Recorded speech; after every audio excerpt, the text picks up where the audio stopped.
Hello നമസ്കാരം, എല്ലാവർക്കും ഇന്നത്തെ സ്വർണ്ണവില അറിയിക്കുന്ന ഗോൾഡ് റേറ്റ് ടുഡേ ചാനലിലേക്ക് സ്വാഗതം.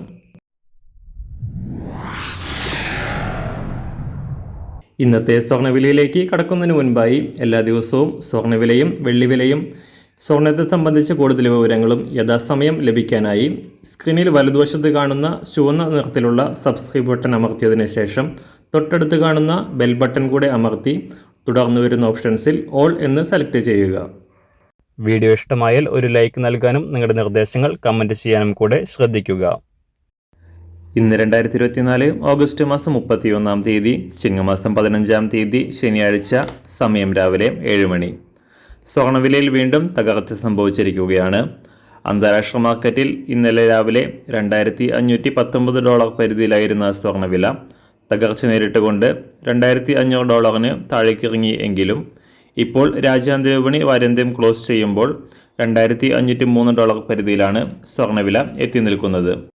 ഇന്നലെ പുറത്തുവന്ന US സാമ്പത്തിക ഡാറ്റകൾ പ്രകാരം US പണപ്പെരുപ്പ നിരക്ക് മാറ്റമില്ലാതെ തുടരുന്നതിനാൽ US ട്രഷറി ബോണ്ട് വരുമാനം ഉയരുകയും നിക്ഷേപകർ കൂട്ടത്തോടെ സ്വർണ്ണ നിക്ഷേപം പിൻവലിച്ച് ട്രഷറി ബോണ്ടുകളിൽ വാങ്ങിക്കുകയും ചെയ്തതുമൂലമാണ് സ്വർണ്ണവില കുറയാൻ കാരണമായത്. സംസ്ഥാനത്ത് ഇന്നലെ ഒരു പവന് 80 രൂപയും ഗ്രാമിന് 10 രൂപയും കുറഞ്ഞ സ്വർണ്ണവില അന്താരാഷ്ട്ര വിലയുടെ തകർച്ചയ്ക്കനുസരിച്ച് ഇന്ന് നേരിയ തോതിൽ കുറയാനാണ് സാധ്യത. ഇന്ന് രാവിലെ സ്വർണ്ണവില അന്താരാഷ്ട്ര മാർക്കറ്റിൽ ഒരു ഔൺസ് സ്വർണ്ണത്തിന് $2,503. സംസ്ഥാനത്ത് ഇന്ന് രാവിലെ 24 കാരറ്റ് സ്വർണ്ണവില 1 ഗ്രാം 7,314 രൂപ, ഒരു പവൻ 58,516 രൂപ. 18 കാരറ്റ് സ്വർണ്ണവില 1 ഗ്രാം 5,485 രൂപ, ഒരു പവൻ 43,887 രൂപ. സംസ്ഥാനത്ത് ഇന്ന് രാവിലെ 916 അഥവാ 22 കാരറ്റ് സ്വർണ്ണവില 1 ഗ്രാം 6,705 രൂപ, ഒരു പവൻ 53,640 രൂപ. ഇന്നത്തെ വെള്ളിവില 1 ഗ്രാം 93 രൂപ, 1 കിലോ 93,000 രൂപ.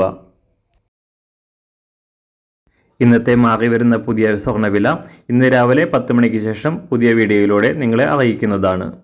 അതുപോലെ തന്നെ നമ്മുടെ ഫേസ്ബുക്ക്, ഇൻസ്റ്റാഗ്രാം അക്കൗണ്ടുകൾ വഴി കൂടുതൽ അപ്ഡേറ്റുകൾ നിങ്ങൾക്ക് ലഭിക്കുന്നതാണ്. അതിനായി താഴെ കാണുന്ന ലിങ്ക് ഫോളോ ചെയ്യുക. എല്ലാവർക്കും നല്ലൊരു ശുഭദിനം ആശംസിക്കുന്നു. അതുപോലെ ഇതുവരെ സബ്സ്ക്രൈബ് ചെയ്തിട്ടില്ലാത്തവർ സബ്സ്ക്രൈബ് ചെയ്യാനും കൂടെ ഓർമ്മിപ്പിക്കുന്നു. താങ്ക്